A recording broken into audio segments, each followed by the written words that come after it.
আসসালামু আলাইকুম, বিলকিস কিচেন ব্লগে আপনাদের স্বাগতম। আজ চলে এলাম নতুন একটা ভিন্ন স্বাদের রেসিপি নিয়ে। আজ আমি শেয়ার করব সবজি মোমো।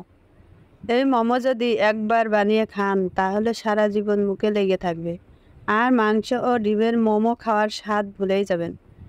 আশা করি আমার এই মোমো রেসিপিটা আপনাদের ভালোই লাগবে।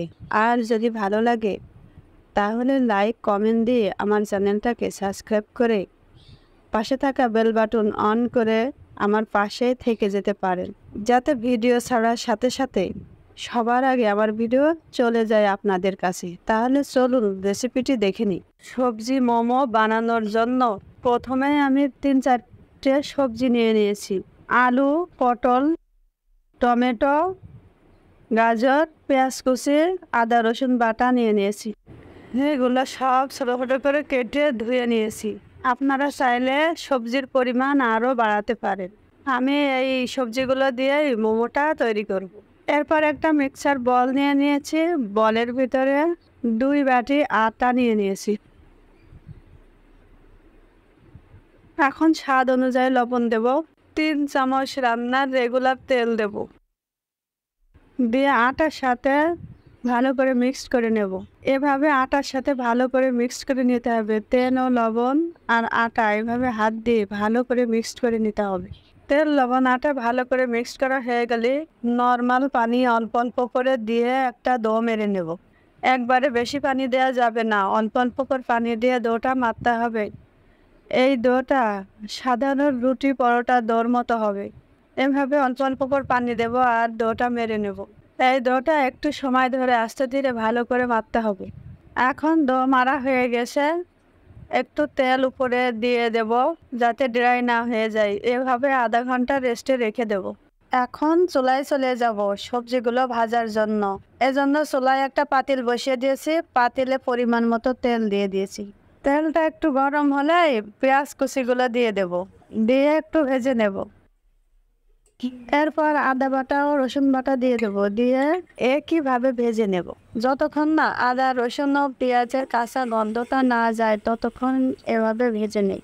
এটি বেশি ভাজা যাবে না, এটা হালকা হালকা করে ভেজে নিতে হবে।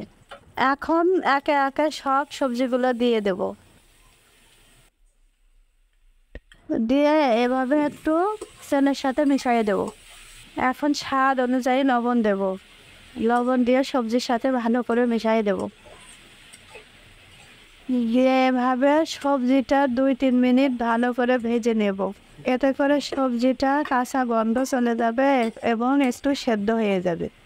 খুব বেশি ভাজা যাবে না, এটা হালকা করে ভেজে নিতে হবে। সবজির কাঁচা গন্ধটা গেলেই এটা নামাই নিতে হবে। সবজিটা ভাজা হয়ে গেছে, নামাইয়ে একটু ঠান্ডা করে নেব। সবজিগুলো ঠান্ডা হয়ে গেছে। এখন 1 চামচ ভিনেগার দেব, 1 চামচ সয়া সস দেব, মরিচ কুচি দেব, ধনে পাতা কুচি দেব, দিয়ে সবগুলো সবজির সাথে ভালো করে মিক্সড করে নেব। মিক্স করা হয়ে গেছে, এক পাশে রেখে দেব। এখন যেই প্লেটটায় মোমো ভাপ দেবো, এটা ছিদ্রযুক্ত প্লেট, এখানে একটু তেল ব্রাশ করে দেব। তেল ব্রাশ করে দিলে প্লেটে লেগে থাকবে না, সহজেই মোমোটা উঠে যাবে। এরপর এটা এক পাশে রেখে দেব। এখন যে আটাটা আধা ঘন্টা রেস্টে রেখেছিলাম সেই আটাটা নেব, নিয়ে একটু মুথে নেব। এরপর ছোট ছোট করে লেচি কেটে নেব। সব লেচিগুলো বলে রাখবো, রেখে ঢেকে রাখবো যাতে ড্রাই না হয়ে যায়। আর একটা লেচি নিয়ে আমি এভাবে এভাবে লুচির মতো ছোট করে বেলে নেব।